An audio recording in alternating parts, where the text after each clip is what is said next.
no enfocados en esto, porque es evidente, digamos, físico, eh, físico y licenciado en física, doctor en física por la UBA y el Balseiro. Creo que hiciste un doctorado en Italia, en Trieste, ¿no? En el norte de Italia. Después de doctorarme trabajé la postdoctoral 2 en años Italia, en ¿sí? Italia. Y estamos hablando con Guillermo Abramson, no sé cómo llamarlo, pero es un sujeto tan diligente y Todista. tan amable. Yo lo he visto dando charlas en los colegios, lo he visto, bueno, con nosotros, y él transmite toda su experiencia científica de mil maneras. Tiene un blog en El Cielo de las Estrellas que siempre lo recomendamos, tiene un librito que está por acá que se llama Viaje a las Estrellas.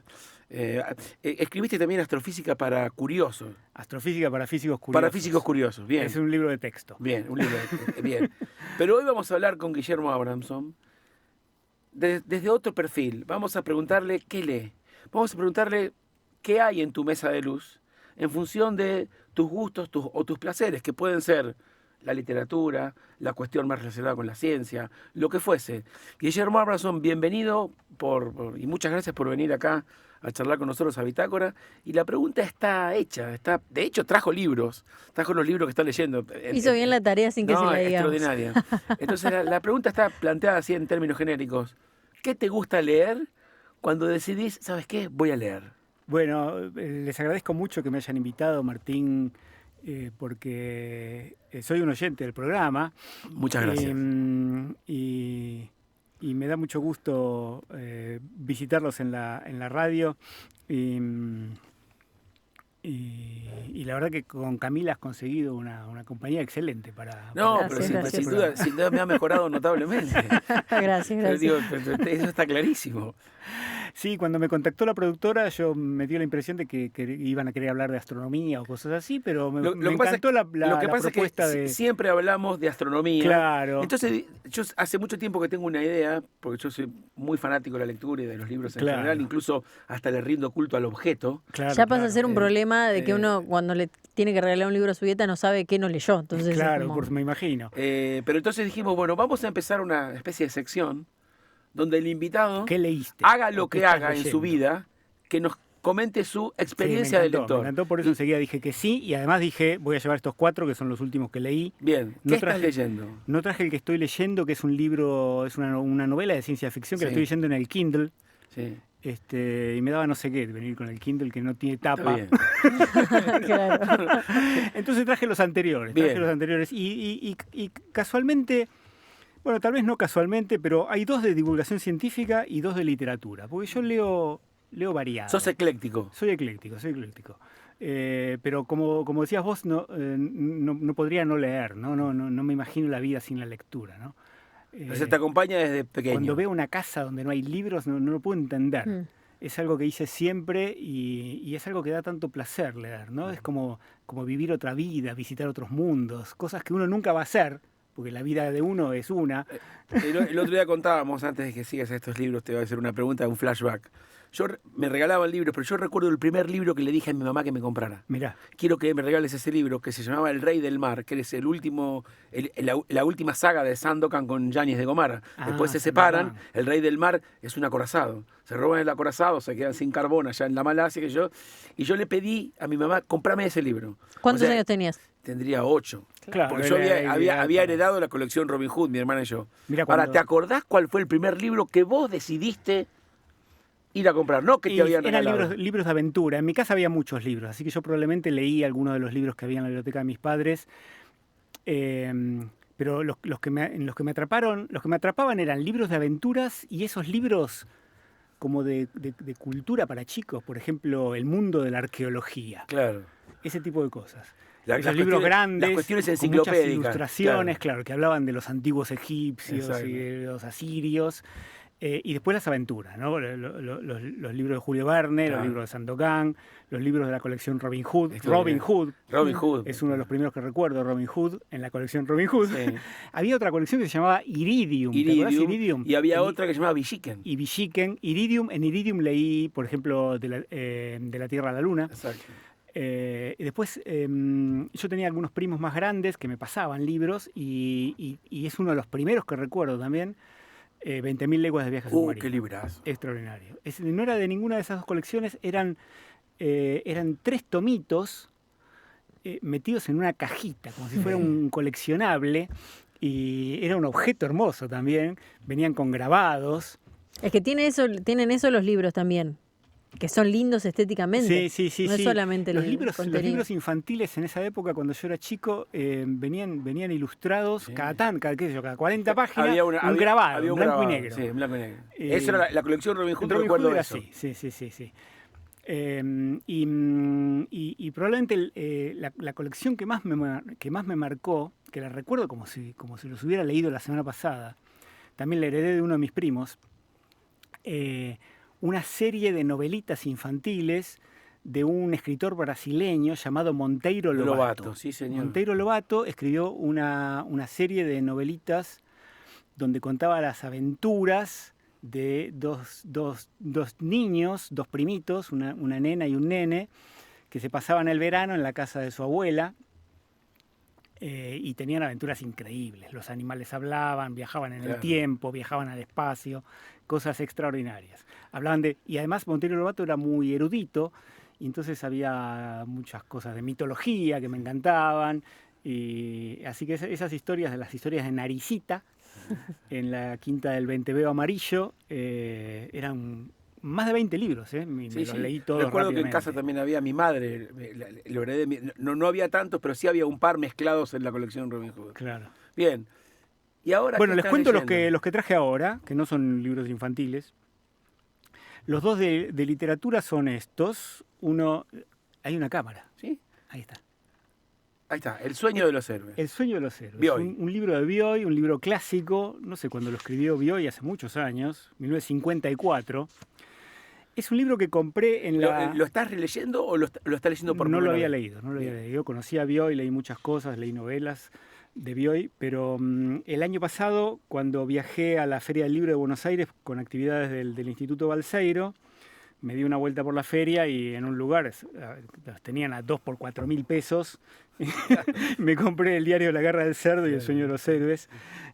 Aparte, mirá qué linda edición. Muy linda edición, muy linda edición. Planeta. La tapa con una hermosa foto de Bioy. MC, qué linda edición. ¿De quién es? MC. Qué linda edición. Y la verdad que me encantó, me pareció un libro extraordinario, no sé cómo no lo había leído antes. Es una historia que transcurre en la década del 20, en un Buenos Aires que yo no conocí, del cual he leído cosas nada más. Un Buenos Aires muy distinto del Buenos Aires actual. Fue la década en la cual Buenos Aires dejó de ser una aldea y se convirtió en una gran ciudad. La época de la fuerte inmigración europea, la época de Gardel cantando en los boliches. Claro. Y bueno, el protagonista es una historia fantástica, pero también es una historia no fantástica. Bioy cuenta en el prólogo que cuando le contó la historia a Borges le dijo, es la historia más hermosa del mundo. Pero también agrega que probablemente lo decía de cualquier historia. Simplemente cuando se lo contaba a sus amigos. El protagonista se gana unos pesos en las carreras y invita a toda su barra de amigos a irse de parranda en carnaval. Es el carnaval de 1923. Y se van 3 días de parranda, o sea, ganó un montón de plata en las carreras y viven un montón de aventuras y qué sé yo. Y al final de esos días de parranda con mucho alcohol, se van a unos lugares que ya no existen más, ¿no? Esos clubes donde cantaban tango y tocaban las orquestas de tango. Y al final está muy borracho y se despierta de golpe en un lugar y no se acuerda lo que pasó. Y tiene una sensación de que la noche anterior le pasó algo extraordinario. Y tiene unas visiones de una mujer, de una pelea a cuchillo, y no sabe muy bien lo que le pasó. Y bueno, después sigue con su vida, conoce una chica, se casa con la chica, se enamoran, y pasan unos años, y él sigue obsesionado con esa noche de final de carnaval, y después de unos años vuelve a ganar plata en las carreras y dice, vamos a hacer lo mismo. A ver si me vuelve a pasar lo mismo y vuelvo a experimentar ese sueño heroico que tengo y en el cual no sé lo que pasó. Y bueno, trata de repetir la historia con sus amigos, algunos son los mismos, otros no son los mismos. Un personaje muy importante de su barra de amigos es lo que Murcell llama un guapo. Es un tipo más grande que él es un veinteañero, es un jovencito, el otro es un cuarentón, ya más veterano. Un cuarentón, más veterano, es un guapo, un tipo medio violento.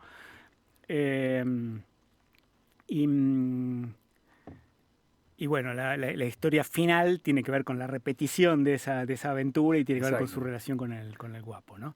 Me encantó, pero además no por la historia. A mí lo que me atrae de las historias, no solo de lo que leo, sino también de las películas o de las series inclusive, son los personajes, las relaciones entre ellos, cómo se vinculan. Y la verdad que este personaje me pareció buenísimo. Por ejemplo, algo que es muy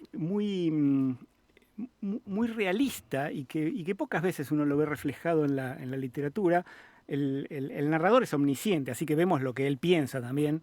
Y el tipo piensa, por ejemplo, algo acerca de un amigo de él o de su novia, y dice, ¿y qué habrá pasado? Y esto, y ahora cuando venga le digo tal cosa, y viene la chica y él le dice otra cosa. No le dice lo que estaba pensando que le iba a decir. Y eso ocurre en la vida. Sí. Son personajes muy reales, tienen mucha carne. Eso me encantó de esta historia. Está escrita además con una perfección. Al estilo Bioy, ¿no? Yo recuerdo que lo primero que leí de Bioy fue, si me voy a acordar, la novelita donde él crea una especie de... La de los autómatas. Sí. La isla del doctor Moreau. No, otra, ya me voy a acordar. La invención de Morel. La invención de Morel. Ese libro, en algún momento de mi vida adolescente dije, yo también lo leí. Yo lo que sentí con ese libro es que no me iba a gustar nada más después de eso. Yo decía, ¿cómo puede ser que este libro sea tan bueno? Una edición de Alianza Editorial chiquitita. Yo decía, extraordinario. Sí. Bien, eso está en tu mesita de luz. Eso está en la mesita de luz. El sueño de los héroes. El sueño de los héroes. Súper recomendable. Y aparte otra cosa, y no es menor en un libro, tiene un nombre espectacular. Me lo voy a anotar. Es verdad. Me convenció. Es un gran nombre. Es un gran nombre. Por ejemplo, el libro de Mallea, a mí no me gustó tanto, pero La ciudad junto al río Inmóvil, pero el nombre es... Claro, es verdad. El nombre está en el top 1. Sí. El título, y yo además lo que hago es abrirlo en la librería y leer el comienzo. Los primeros 3 renglones. Los primeros 3 renglones son cruciales, te tienen que atrapar. A mí... Y acá, ¿por qué no los leo? Los primeros 3 renglones de este libro. Léalo, Capítulo 1. A lo largo de 3 días y de 3 noches del carnaval de 1927, la vida de Emilio Gauna logró su primera y misteriosa culminación. ¿Ahí querés saber qué pasó? ¿Cuál es? ¿Cuál es la primera y misteriosa? Y Guillermo, antes de pasar con el siguiente, a mí me gustaría consultarte porque vos mencionaste algo, recién dijiste que en tu casa cuando eras chico había muchos libros. Entonces, ¿qué lugar tenía justamente la lectura en tu casa en esa época y qué lugar tiene hoy también? Bueno, era muy importante, ¿no? O sea, mis padres tenían muchos libros y leían todo el tiempo. Yo me acuerdo que ellos se la pasaban leyendo, sobre todo mi papá. Y me alentaban al que leyera. Y tenían una biblioteca en el consultorio, los dos eran médicos, en el consultorio tenían una biblioteca de libros de medicina y yo iba y me los ojeaba también los libros de medicina. Y había otra biblioteca... El Testut. Claro, el Testut lo tengo ahora en mi casa. Y el libro de fisiología de Husserl, y me fascinaban esas cosas. Y, claro, los libros de anatomía con las ilustraciones. Espectacular. Qué cosa de loco que era eso. Y además mi papá era cirujano, así que tenía libros de cirugía de la mano, cirugía de la rodilla, y yo me miraba todas esas cosas. Y después había otra biblioteca en el comedor con los libros de literatura, y yo me los leía todos, inclusive los que eran para adultos, ¿no? Me los leía, pero los que me gustaban eran los libros para chicos. Claro, sí, en esa época. Claro, las aventuras. Y bueno, el segundo libro que traje, Samantha Schweblin. ¿Conoces a Samantha Schweblin? Sí. Samantha Schweblin... de hecho, no hace mucho acaba de ganar un premio muy importante. Ganó un premio importantísimo en España. También el año pasado... ¿Cómo llegaste a Samantha Schweblin? ¿Cómo llegué? Esa es la intriga. Leí una nota en el diario donde decían que era candidata al premio Nobel. Entonces dije, yo no la conozco. ¿Cómo hay una mujer argentina? Esa que está ahí en la foto. Claro. ¿Qué candidata al premio Nobel? Escribe también y yo no la conozco. Sí. Entonces en Buenos Aires, en otro viaje en octubre, justo antes del premio Nobel, dije, me tengo que comprar uno, porque si gana el premio Nobel, van a aumentar de precio. Me lo tengo que comprar antes. Una lógica de mercado. Una lógica de mercado. Entonces me compré uno que no es este. Es Pájaros en la boca. Pájaros en la boca. Lo leí, me encantó. Y después, en la biblioteca de mi mamá, encontré este. Sí, porque estaba en la biblioteca de mi mamá y yo no lo había leído. Claro, porque ese es un libro de una editorial clásica, si no me equivoco es Destino. Destino, una editorial clásica de los 70 y los 80. Este libro se llama El núcleo del disturbio, de Samantha Schweblin. Es una mujer joven, no sé cuántos años tendrá, es más joven que yo. Ya te digo, lo chequeamos. Nació en el 78. Bien. Cuando yo entré en la secundaria. Y este es un libro del año... Premio del Régimen de Fomento de la Producción Literaria Nacional y Estímulo a la Industria Editorial, del Fondo Nacional de las Artes, año 2001. Así que era muy jovencita cuando escribí. ¿Y te gustó? Y también me gustó. Y tal vez algunos cuentos me gustaron más que los de Pájaros en la boca. Pero de nuevo, lo que más me gustó del estilo de Samantha Schweblin, que no ganó el premio Nobel. Pero bueno... pero falta, sigue en carrera, joven. Ha ganado varios premios importantes. Me fascinó también la destreza literaria. Está escrito, se nota que ha revisado cada combinación de palabras. Tiene detalle. Se lee muy bien, ¿no? La edición es perfecta. Y no hay un adjetivo que esté mal puesto. Está muy revisado, o tiene un don y escribe de primera así, cosa que también puede ser. Tanto este como el otro, y yo sospecho que todos los libros de Samantha deben ser de este tipo, son más fantásticos todavía que los de hoy. Son cuentos, estos son historias y son muy cortitas, son de pocas páginas cada historia, son cuentitos, así del estilo de Cortázar. Son situaciones inverosímiles en el mundo cotidiano. Y a mí me da la impresión de que se le ocurren estas historias como tal vez exageraciones de verdaderas situaciones incómodas de la vida cotidiana. Por ejemplo, el primer cuento de este libro, que se llama Hacia la alegre civilización de la capital, se trata de un tipo que está en una estación de tren en medio del campo.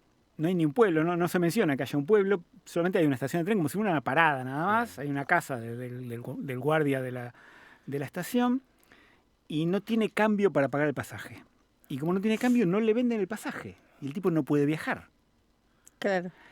Porque el tren no para ahí si el guarda no le hace las señales de que pare. Y como el tipo no tiene boleto, no le hace la señal, el tren no para, el tipo no se puede ir.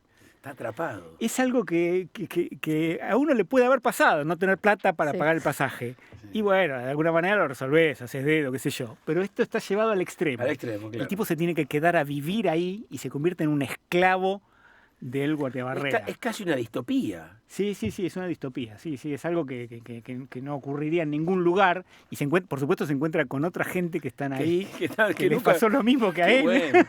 Qué bueno, eso tiene que ser una película. Sí. Y hay otro, que yo estoy seguro que la mitad de la audiencia del programa se va a sentir identificado, que se llama Mujeres Desesperadas. Esto también pasa en la vida cotidiana. Una pareja para de noche en un lugar en el medio de la ruta para que la señora vaya al baño. Y cuando sale el tipo se fue. Uno para con una señora en la ruta y la señora va al baño y no vuelve. Y uno dice, ¿por qué tarda tanto? Y seguro que a ella le pasó. Y cuando volvió, el marido le dijo, ¿por qué tardaste tanto? La próxima me voy. Claro. Y bueno, los tipos acá se van y las dejan a las mujeres solas en ese lugar. Bueno. Y entonces ella se encuentra en ese lugar con un montón de otras mujeres que fueron abandonadas cuando fueron al baño. Es una cosa... Es una especie de túnel del tiempo, ¿no? Sí, y es así, es como desopilante lo que ocurre, claro. Pero a la vez es trágico, ¿no? Claro, es una situación dramática. Así que bueno, Samantha súper recomendable. Samantha Schweblin. El núcleo del destino. Bien, y los libros científicos que estás, o cuasi científicos o de divulgación científica. Son libros de divulgación. tuve la suerte de que en diciembre del año pasado, en el Balseiro tuvimos un congreso de celebración de los 70 años del instituto, que se cumplieron el año pasado. Y como parte de los eventos que duraron todo el año, a fin de año, cosa que hacemos en los números redondos, organizamos un congreso y entonces vienen muchos exalumnos a reencontrarnos y es un congreso científico, ¿no? Se dan charlas científicas, pero es una excusa social para encontrarnos con gente que viene de visita una vez cada 10 años. Una gran excusa. Y uno de los que vino es mi amigo José Edelstein. José estudió física en el Balseiro un par de años después que yo. Fuimos alumnos al mismo tiempo, pero no éramos compañeros. Y actualmente él es profesor en la Universidad de Salamanca y además es un gran escritor. Yo leí varios de sus libros y cuando vino en diciembre presentó de manera informal sus 2 nuevos libros, que son estos 2. Este se llama 13 maneras de mirar el cielo. Y el otro es uno que escribió con un amigo suyo que se llama Andrés Gomberov, que es un físico chileno. Escribieron varios libros de divulgación juntos. Otro buen título. La tiranía del azar. La tiranía del azar es una historia de la mecánica cuántica. El señor que está ahí en la tapa, ese señor rubio mirando la cámara, que es una foto lindísima, realmente lástima que está tapada con el título, es Werner Heisenberg. Sí, claro. Heisenberg en 1925 publicó un trabajo científico que hoy en día se lo considera como el puntapié inicial de la nueva mecánica cuántica. Y el año pasado se cumplieron 100 años, ¿no? Entonces las Naciones Unidas declararon que era el año de la cuántica y de las tecnologías, de las tecnologías cuánticas. Y bueno, José y Andrés Gomberov, que es un físico chileno, publicaron este libro que es una historia de la mecánica cuántica. Yo, como ustedes se pueden imaginar, yo leí un montón de libros de historia y de divulgación de la mecánica cuántica, porque es algo que empecé a leer en la adolescencia, cuando me empecé a interesarme por la física, y la verdad que este es el mejor de los que he leído. Así que, La tiranía del azar. La tiranía del azar. Qué linda tapa. Además. Porque, sí, es sí. todo un arte hacer lindas tapas. Es un arte hacer lindas tapas, sí. Esta, por ejemplo, no me gusta. No, lo que pasa es que ha quedado vieja. Claro, puede ser, ¿no? No han pasado tantos años, pero es una tapa que ha quedado Es vieja. un libro que si vos te vas a guiar por la tapa no lo vas a elegir. No, de hecho yo lo agarré porque había leído el anterior de Samantha Joyce y dije, este también lo tengo que leer. Te hago una pregunta. Javier Aramina, sí. ¿no? Es también profesor de física, amigo. También lo conozco, sí. Bien, y me dice que te pregunte por un libro que se llama Hail Mary Project, que Hail sé Mary que Project. te gustó y digamos, está asociado a una película también. Me encantó, sí, Hail Mary. Me parece que el libro se llama Hail Mary, simplemente. Hail Mary, Ave María. Sí. En castellano se dice Ave María. Sí, el autor se llama Andy Weir. Andy Weir sí. es un autor... O en todo caso, ¿por qué te gustó tanto este libro? Bueno, por la misma razón que les decía antes, ¿no? Me conecté con el personaje. Me gustó tanto que me despertaba a la mañana con la sensación de que había soñado con cosas que le pasaban al personaje. Cosa que normalmente no me pasa. Uno sueña con cosas de la vida cotidiana, trastocadas, qué sé yo, pero a mí nunca me pasa que sueño con lo que leo. Y con este libro me pasó. ¿Y te pasó eso, así que fue de lectura rápida? Sí, pero es esos libros que lo alargás un poquito porque no querés que termine. Claro.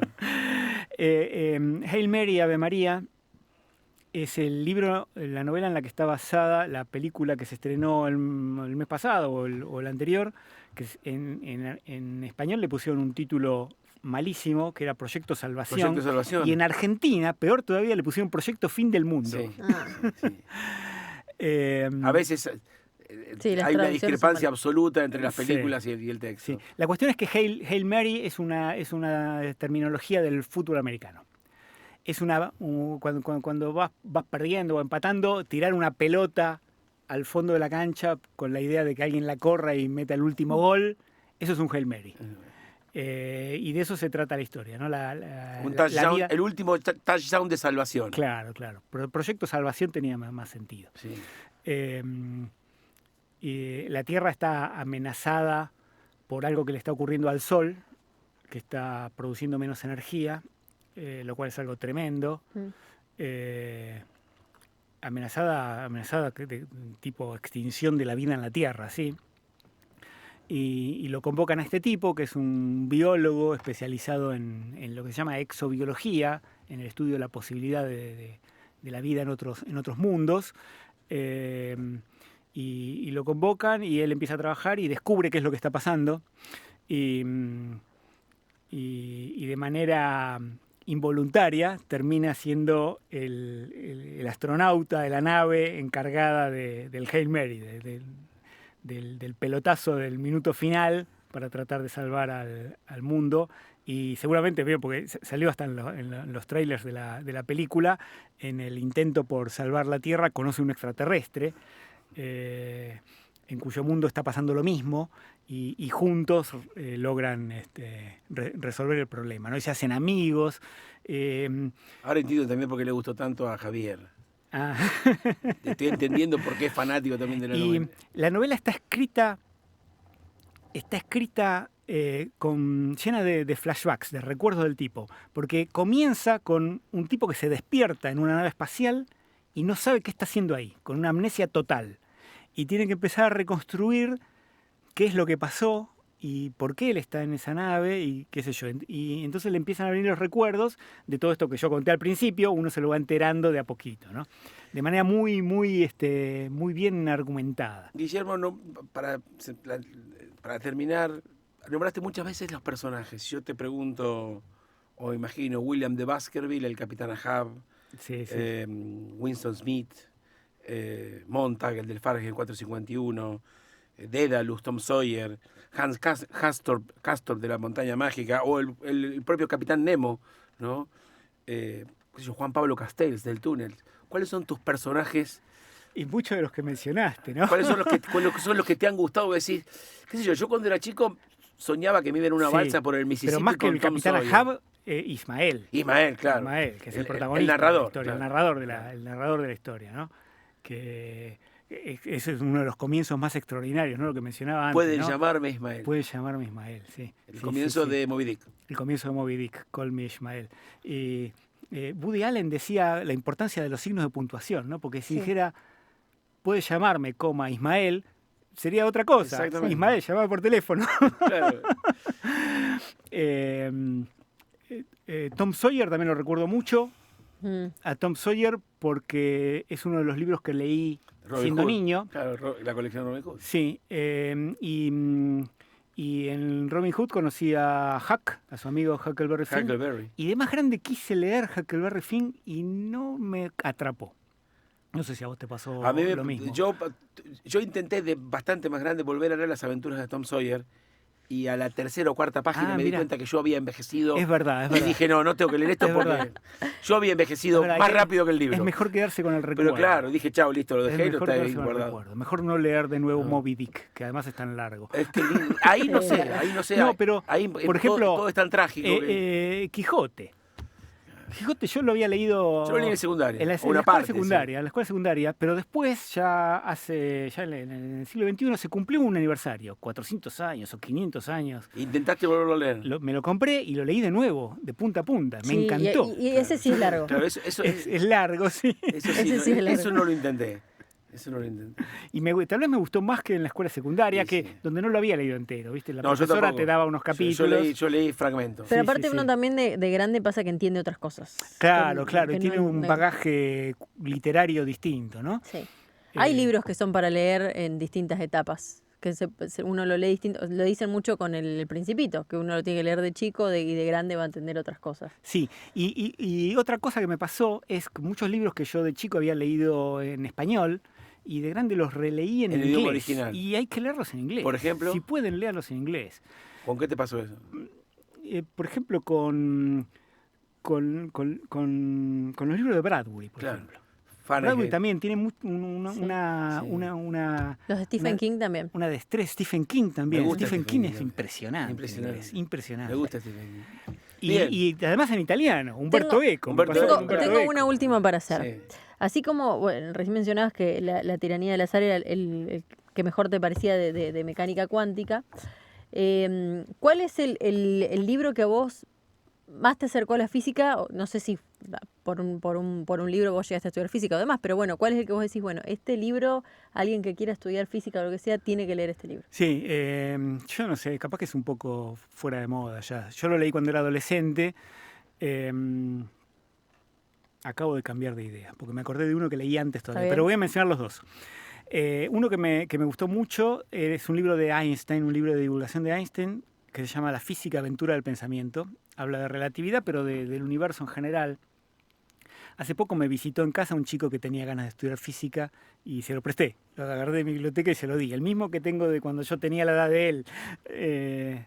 Pero el que más voy a recomendar es un libro que me prestó mi profesora de matemática de primer año de la secundaria, cuando vio que me gustaba la matemática, lo cual debe haber sido en las primeras 2 semanas de clase, el primer día.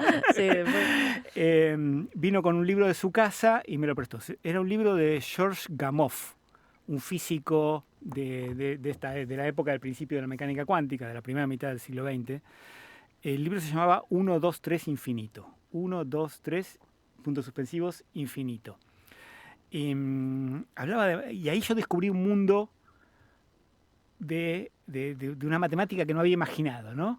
De una matemática que servía para describir el universo, de números imaginarios y de cosas extraordinarias. Y el tipo hablaba de la matemática y del universo, y hablaba de la curvatura del espacio-tiempo y de triángulos cuyos ángulos internos suman más de 180 grados. De alguna manera supiste o intuiste que tu destino estaba ahí. Sí, yo creo que sí. Se lo devolví, lo devoré, se lo devolví.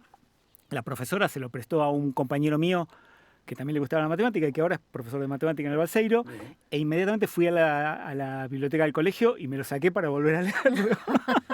Está bien. Bien, Guillermo, muchísimas gracias. Guillermo nos va a dejar... Les quiero dejar... Igual eso. ¿Y de los tuyos, cuál recomendás? Bueno, este libro me gusta mucho. Sí. Viaje a las estrellas es un libro que combina historia de la ciencia con ciencia. Es el primer libro de divulgación que escribí, tiene un montón de años, ya tiene como 15 años. Está publicado en la colección Ciencia que Ladra, que es muy recomendable. Cómprense con los ojos cerrados cualquier libro de esta colección, les va a gustar. Son libros muy baratos además. Y voy a dejar un ejemplar para la audiencia de Lo vamos a sortear mañana. Mañana vamos a sortear Viaje a las estrellas de Guillermo Abramson, que es quien ha hablado hasta el momento. Guillermo, muchísimas gracias por gracias a ustedes. Ratito de radio, gracias, por haber venido hasta aquí, hasta el estudio, para participar de Bitácora y para hablar de libros. Ha sido un gusto. Muchísimas gracias. Nos vamos hacia el distrito de que el señor, aquel que está allá, maneja como nadie. Como siempre, Radio 6 es tu compañía e información, con el aporte de su comunidad de oyentes y la presencia permanente en la vida de Bariloche. Radio 6, a tu lado